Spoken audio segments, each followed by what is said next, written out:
आज बहुत खुश था। उसके हाथ में अपने दोस्त राहुल की शादी का कार्ड था। उसे राहुल की शादी में जाने की बहुत खुशी थी। राहुल की शादी उसके गांव से हो रही थी, तो राजीव को उसके गांव जाना था।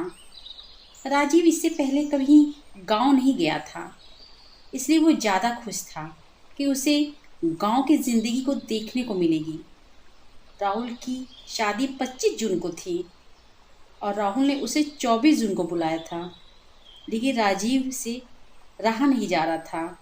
उसने सोचा कि वो 21 जून को चला जाएगा और अपने दोस्त को सरप्राइज देगा। राजीव राहुल के गांव पहुंच गया। तब तक रात हो गई थी।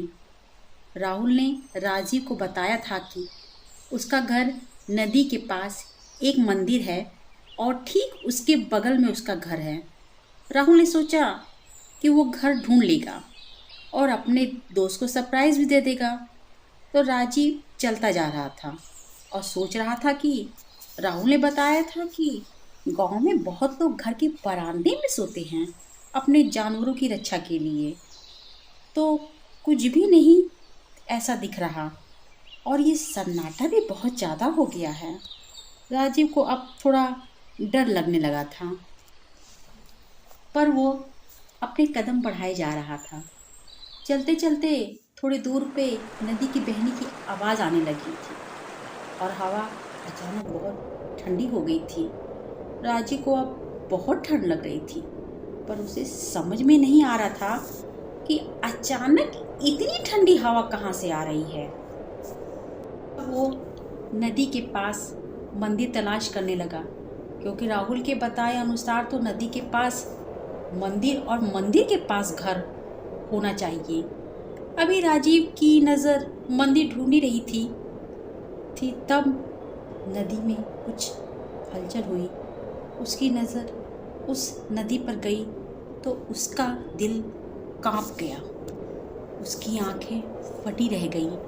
वो जल्दी से एक पेड़ के नीचे छुप गया और उसने देखा कि नदी के अंदर से एक टोली और बाराती निकल रहे हैं और उसी नदी पे खड़े होके बाजा बजा रहे हैं। ये दृश्य देखकर उसे लगा कि कहीं उसकी धड़कन बंद ना हो जाए। वो उस डोली को देखकर कांप रहा था।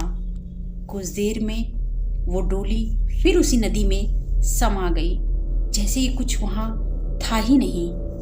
राजीव ये सब देखकर बेहोश हो गया।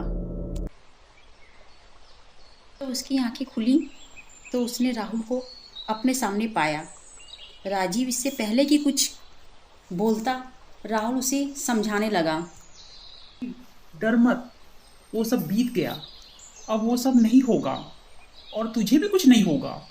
मैंने तुझे इसलिए 24 तारीख को बुलाया था, तो 21 तारीख को क्यों आ गया? राजीव ने बताया। मैं तुझे सरप्राइज देना चाहता था, इसलिए आ गया। पर वो सब क्या था? वो डोली, वो बारात उस नदी से कैसे निकले और फिर उस नदी में कैसे चले गए? वो सब क्या था यार? तब राहुल ने बताया। आज से 20 साल पहले 21 जून को एक डोली दुल्हन लेके आ रही थी। उसे नदी पार करना था। नदी में बहुत ही ज़्यादा बाढ़ का पानी था। उस बाढ़ के पानी ने उस डोली और बारात को निगल लिया। सब डूब गए, किसी की लाश तक नहीं मिली। बहुत डरावना मंजर था। उसी के बाद हर साल उसी तारीख को रात में वो डोली निकलती है, बाजे बजते हैं और फिर उसी तरह वापस पानी में चली जाती है। अगर कोई गांव वाला उस तारीख को शादी करने की कोशिश करता है तो उसका बहुत बुरा हर्ष होता है। तब से वो तारीख इस गांव के लिए श्रापित हो गई। इस तारीख को हमारे गांव में कोई शादी नहीं करता और हम लोग रात में घर से बाहर भी नहीं निकलते हैं। डरने वाली कोई बात नहीं है। उस डोली की वजह से आज तक गांव में कभी कुछ नुकसान नहीं हुआ।